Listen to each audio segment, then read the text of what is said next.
नमस्कार भावांनो, बैलगाडा क्षेत्रातील देव उत्सम द्वादश हिंदकेसरी बकासूरबद्दल अपडेट घेऊन आलेलो आहे की बकासूर आता कोणत्या मैदानात पळताना दिसणार आहे. उद्याच्या मैदानात पळताना दिसेल का की 11 तारखेला. बरेच जण आता सोशल मीडियावर चर्चा करू लागलेत की बकासूर आजारी आहे, त्यामुळे बकासूर आरामावर आहे की असणार, हे आपण या व्हिडिओमार्फत सर्व काही सांगणार आहोत. व्हिडिओ शेवटपर्यंत बघा. तर भावांनो, सर्वप्रथम अभिनंदन घोट सर्जा आणि दादा सरकार यांचा सर्जा. आज झालेल्या मौजे उंबरडे मैदानामध्ये तिन्ही फेरे म्हणजे गटाला, सेमीला आणि फायनलला सुट्टा निकाल घेत एक नंबरचे मानकरी झाले. मौजे उंबरडे येथे डोळ्याचं पारणं फेडणारं असं स्पीड होतं. तिन्ही फेऱ्यामध्ये टॉपचा स्पीड. जर हा 1000 फूट पडला असता तर किती अंतर दिसला असा तुम्ही अंदाज लावा. या 800 फुटाच्या मैदानामध्ये एवढा स्पीड दिसलं, त्यामुळे चांगलाच या गाडीला स्पीड लागलेला आहे. घोट सर्जा आणि दादा सरकार यांचा सर्जा स्वर्गीय पंढरीशेठ फडके यांचा खूप नाव मोठा करतोय.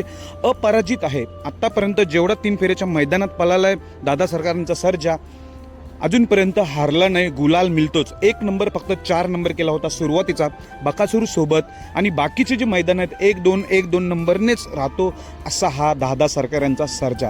टॉपचाच पळतोय स्पीडने. 4ही खांदी फिट आहे.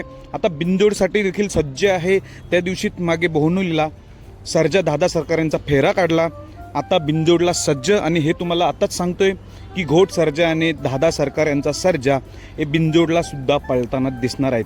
त्यामुळे खूप भारी वाटते आजचं स्पीड बघून. त्यांचं अभिनंदन.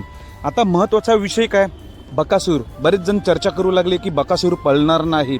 खरं तर कालच तुम्ही बघितलं असणार, चिपळूण रत्नागिरी येथे आपला बकासूर गेला होता. त्याचा प्रवास देखील खूप झाला आहे. 600 किलोमीटर तब्बल प्रवास झालेला आहे. आणि बरेच चर्चा करू लागले कमेंटद्वारे सोशल मीडियावर की बकासूर आजारी आहे, 11ला पळणार, काही जण म्हणतात 9ला. तर मी खात्रीशीर अपडेट घेऊन आलेलो. तर भावांनो, बकासूर उद्या 100% पळणार आहे. उद्याचं जे मैदान आहे वार बुधवार दिनांक 7 जानेवारी 2026 रोजी भव्य असं ओपनचं बैलगाडा शर्यतीचं मैदान होत आहे. कर्रामाई केसरी 2026 हे मैदान आहे. मौजे गराडे, तालुका पुरंदर, जिल्हा पुणे येथे बकासूर 100% पळणार आहे. आणि बकासूरच्या दावणीतील अजून कोणते नंदी पळताना दिसतील, तर बकासूरच्या दावणीतील भावांनो वादल आणि बकासूर हे 2च नंदी आपल्याला पळताना दिसतील. साम्राज्य, बबन शेठ हे दोन्ही नंदी नाही दिसणार. बकासूर आणि वादल हे दोन्ही नंदी आपल्याला उद्या मौजे गराडे येथे 100% पळताना दिसणार. येथे बक्षिसाचं स्वरूप आहे. प्रथम क्रमांक 1,11,000, द्वितीय क्रमांक 88,000, तृतीय 77,000, चतुर्थ 66, पंचमला 55, षष्टमला 44, सप्तमला 33, अष्टमला 22, नवमला 11,000 अशी चांगली बक्षिसं आहेत. उद्याचं मोठं ओपनचं मैदान आहे.